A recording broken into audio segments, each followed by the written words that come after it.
إنه كان فاحشة وساء سبيلا. بے شک زنا بڑی بے حیائی اور بہت ہی بری راہ ہے. بہرحال یہ مفسرین اور مورخین کے اقوال ہیں. اس بارے میں کوئی صحیح حدیث نہیں ملتی. اتنا ہے کہ آپ نے کوئی ایسی چیز دیکھی ضرور تھی جس کی بنا پر آپ کو خیال تک نہ آیا، اور برہان اللہ ہی کی طرف سے تھی. اس نے انہیں سوچنے بھی نہ دیا. اللہ آیت نمبر 24 میں فرماتے ہیں، كذلك لنصرف عنه السوء والفحشاء إنه من عبادنا المخلصين. اس طرح ہم نے انہیں اس برائی اور بے حیائی سے بچا لیا کیونکہ وہ ہمارے مخلص بندوں میں سے تھے. اللہ نے آپ کو صرف زنا سے نہیں برائی سے بھی بچا لیا. یہ اس بات کی دلیل ہے کہ آپ نے ارادہ تک نہیں کیا. پھر اسی آیت میں اللہ نے آپ کو اپنا برگزیدہ بندہ فرمایا، اور یہ ممکن ہی نہیں کہ کوئی انسان اللہ کے برگزیدہ بندوں میں سے بھی ہو اور پھر کفر بھی کرے. ہرگز ممکن نہیں. انبیاء ایسی باتوں سے پاک رہتے ہیں. عزیز مصر کی بیوی نے اصرار کیا، آپ کو مجبور کیا اور لگی چمٹنے تو یوسف علیہ السلام وہاں سے بھاگے. عزیز کی بیوی آپ کے پیچھے بھاگی.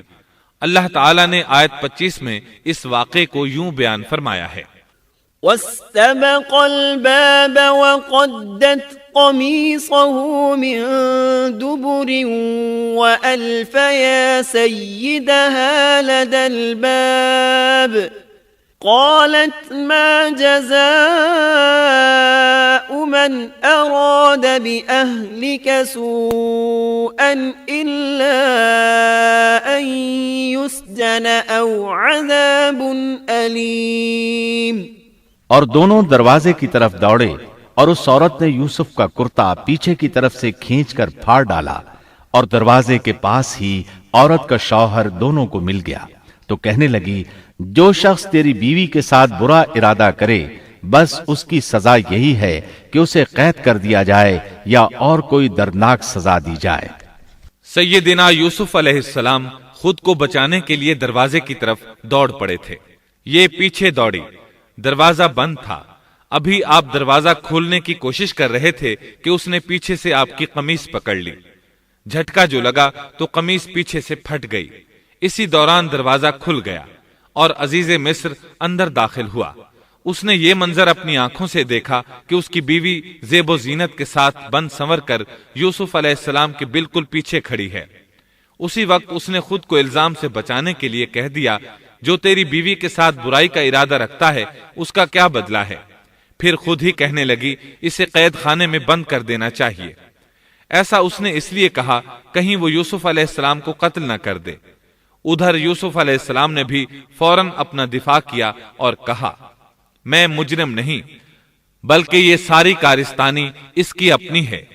آیت 26 اور 27 میں ہے، قال هي راودتني عن نفسي وشهد شاهد من أهلها إن كان قميصه قد من قبل فصدقت وهو من الكاذبين وَإِن كَانَ قَمِيصُهُ قُدَّ مِن دُبُرٍ فَكَذَبَتْ وَهُوَ مِنَ الصَّادِقِينَ.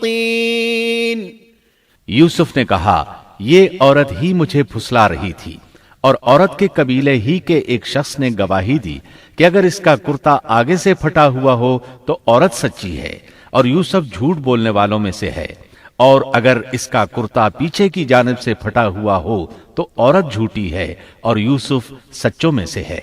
یہ گواہ کون تھا؟ اس بارے میں دو قسم کی روایات ہیں. پہلی روایت یہ ہے کہ وہ دودھ پیتا بچہ تھا. اس نے کہا کہ اس عورت نے بہکایا ہے اور یہ اللہ کا معجزہ تھا. دوسری روایت یہ ہے کہ عزیز مصر کے ساتھ اس کا چچا زاد تھا. اس نے کہا، قمیص دیکھو کہاں سے پھٹی ہے، پیچھے سے پھٹی ہے تو یوسف سچے، اور آگے سے پھٹی ہے تو پھر وہ سچی ہے. یوسف جھوٹے ہیں. آیت نمبر 28 میں آتا ہے، فَلَمَّا فلما رأى قميصه قد من دبر قال إنه من كيدكن إن كيدكن عظيم۔ سو جب خاوند نے دیکھا کہ یوسف کا کرتا پیٹھ کی جانب سے پھٹا ہوا ہے تو صاف کہہ دیا کہ یہ تو عورتوں کی چال بازی ہے، بے شک تمہاری چال بازی بہت بڑی ہے۔ سید قطب کہتے ہیں عزیز مصر ان لوگوں میں سے تھا جن کے نزدیک شرف کی کوئی قیمت نہیں تھی، اگر اس میں غیرت ہوتی تو اس کا خون کھولتا، وہ عورت پر برہم ہوتا، لیکن اس نے غصے کے بغیر کہا۔ آیت 29 میں ہے یوسف اعرض عن هذا واستغفری لذنبک انک کنت من الخاطئین۔ یوسف اب اس بات کو جانے دو اور اے عورت تو اپنے گناہ سے توبہ کر، بے شک تو گناہگاروں میں سے ہے۔ اس کے علاوہ اس نے کوئی اور بات نہ کی، یہاں تک کہ یوسف علیہ السلام کو گھر ہی میں رہنے دیا، جدا بھی نہ کیا۔ لیکن پھر یہ خبر شہر میں آگ کی طرح پھیل گئی، عورتیں طرح طرح کی باتیں کرنے لگیں، لوگ عزیز مصر کی بیوی کو تانے دینے لگے۔ آیت 30 میں ہے وقال نسوة في المدينة امرأة العزيز تراود فتاها عن نفسه قد شغفها حبا إنا لنراها في ضلال مبين۔ اور شہر کی عورتوں میں چرچا ہونے لگا کہ عزیز مصر کی بیوی اپنے جوان غلام کو اپنا مطلب نکالنے کے لیے بہلانے پھسلانے میں لگی رہتی ہے، اس کے دل میں یوسف کی محبت بیٹھ گئی ہے، ہمارے خیال میں تو وہ سری گمراہی میں ہے۔ یہ چرچا ہونے لگا کہ عزیز مصر کی بیوی ایک غلام کے ساتھ برائی پر تل گئی، اگر کسی آزاد کے ساتھ ایسا کرتی تو معاملہ اور تھا، غلام سے محبت کر بیٹھی، یہ تو اس نے بے وقوفی کی انتہا کر دی، اس طرح اسے خوب برا بھلا کہا گیا۔ یہ خبر عزیز مصر کی بیوی تک بھی پہنچ گئی۔ آیت 31 میں ہے فلما سمعت بمكرهن أرسلت إليهن وأعتدت لهن متكئا وآتت كل واحدة منهن سكينا وقالت اخرج عليهن فلما رأينه أكبرنه وقطعن أيديهن وقلن حاش لله ما هذا بشرا إن هذا إلا ملك كريم۔ اس نے جب ان عورتوں کی پرفریب مکارانہ باتیں سنی تو انہیں بلوا بھیجا اور ان کے لیے ایک مجلس مرتب کی اور ان میں سے ہر ایک کو چھری دی اور کہا اے یوسف ان کے سامنے چلے آؤ۔ ان عورتوں نے جب اسے دیکھا تو بہت بڑا جانا اور اپنے ہاتھ کاٹ لیے اور زبان سے نکل گیا کہ اللہ کی پناہ، یہ انسان تو ہرگز نہیں، یہ تو یقیناً کوئی بہت ہی بزرگ فرشتہ ہے۔ وضاحت اس کی یہ ہے کہ اس عورت نے اپنے گھر میں ایک دعوت کا انتظام کیا، تمام عورتوں کو اس دعوت میں بلایا، دعوت کا انتظام اس طرح کیا کہ سب کے لیے ایک تکیہ لگایا، پھل سامنے رکھے اور ہر ایک کو ایک ایک چھری تھما دی، ساتھ ہی یوسف علیہ السلام سے کہا کہ مجلس میں آ جائیں۔ جب یوسف علیہ السلام آئے تو وہ انہیں دیکھ کر مبہوت رہ گئیں، ان کے حسن سے اس قدر متاثر ہوئیں کہ اپنا ہوش نہ رہا اور پھلوں کے بجائے اپنے ہاتھ کاٹ ڈالے، لیکن اس کا انہیں احساس تک نہ ہوا۔ سبحان اللہ، کیا حسن تھا جس کی وجہ سے انہوں نے اپنے ہاتھ کاٹ لیے اور خبر تک نہ ہوئی۔ کہنے لگیں یہ تو کوئی فرشتہ معلوم ہوتا ہے، انسان اتنا خوبصورت کیسے ہو سکتا ہے۔ آیت 32 میں ہے قالت فذلكن الذي لمتنني فيه ولقد راودته عن نفسه فاستعصم وَلَئِن لَّمْ يَفْعَلْ مَا آمُرُهُ لَيُسْجَنَنَّ وَلَيَكُونًا مِّنَ الصَّاغِرِينَ۔ اس وقت عزیز مصر کی بیوی نے کہا، یہ ہے وہ جس کے بارے میں تم مجھے تانا دے رہی تھی۔ میں نے ہر چند اس سے اپنا مطلب حاصل کرنا چاہا، لیکن یہ بال بال بچا رہا، اور جو کچھ میں اس سے کہہ رہی ہوں اگر یہ نہ کرے گا تو یقیناً یہ قید کر دیا جائے گا، اور بے شک یہ بہت ہی بے عزت ہوگا۔ یہ آیت اس بات کی واضح دلیل ہے کہ یوسف علیہ السلام نے برائی کا ارادہ نہیں کیا تھا۔ پھر بات یہیں پر ختم نہیں ہو گئی، بلکہ تمام عورتیں یوسف علیہ السلام پر ٹوٹ پڑیں۔ ان میں سے ہر ایک کی خواہش تھی کہ یوسف علیہ السلام اس سے محبت کریں اور بے حیائی کا ارتکاب کریں۔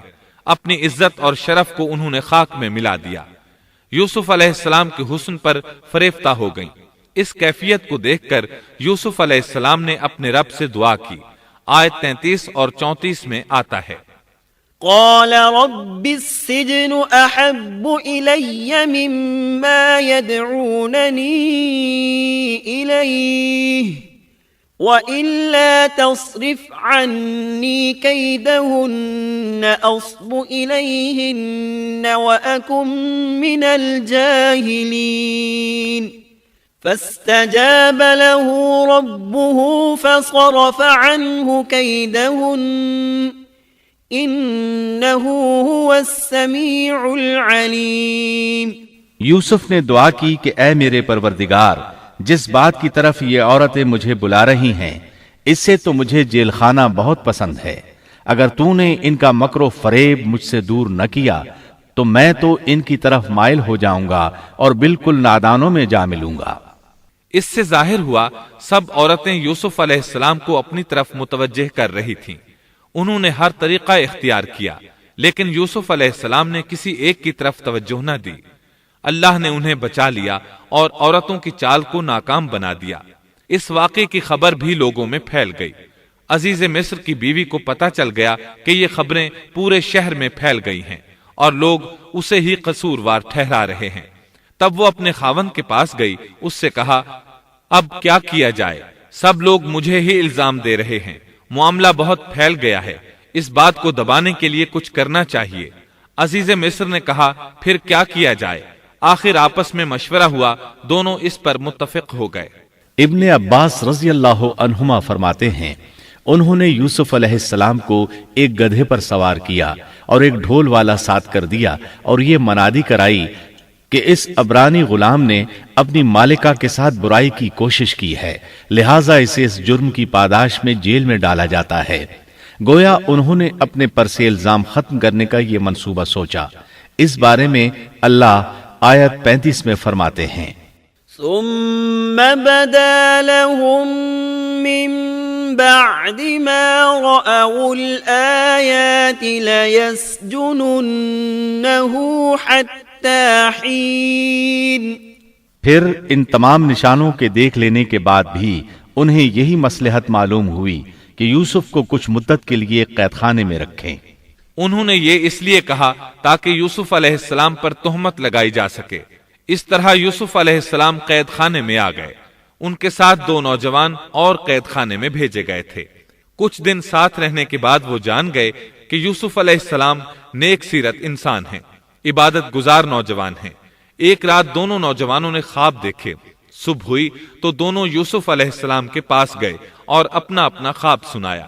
قرآن کریم آیت 36 میں اس کو یوں بیان کرتا ہے، قال احدهما انی ارانی اعصر خمرا وقال الآخر انی ارانی احمل فوق رأسی خبزا تأکل الطیر منه نبئنا بتأویلہ انا نراک من المحسنین۔ اس کے ساتھ ہی 2 اور جوان بھی جیل خانے میں داخل ہوئے۔ ان میں سے ایک نے کہا کہ میں نے خواب میں اپنے آپ کو شراب نچوڑتے دیکھا ہے، اور دوسرے نے کہا میں نے اپنے آپ کو دیکھا ہے کہ میں اپنے سر پر روٹی اٹھائے ہوئے ہوں،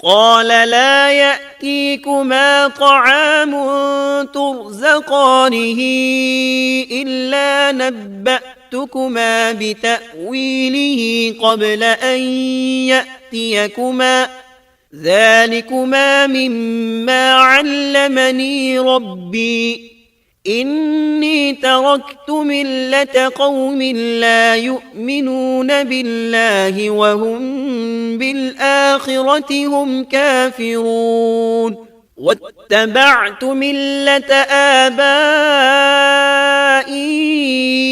إبراهيم وإسحاق ويعقوب ما كان لنا أن نشرك بالله من شيء ذلك من فضل الله علينا وعلى الناس ولكن أكثر الناس لا يشكرون۔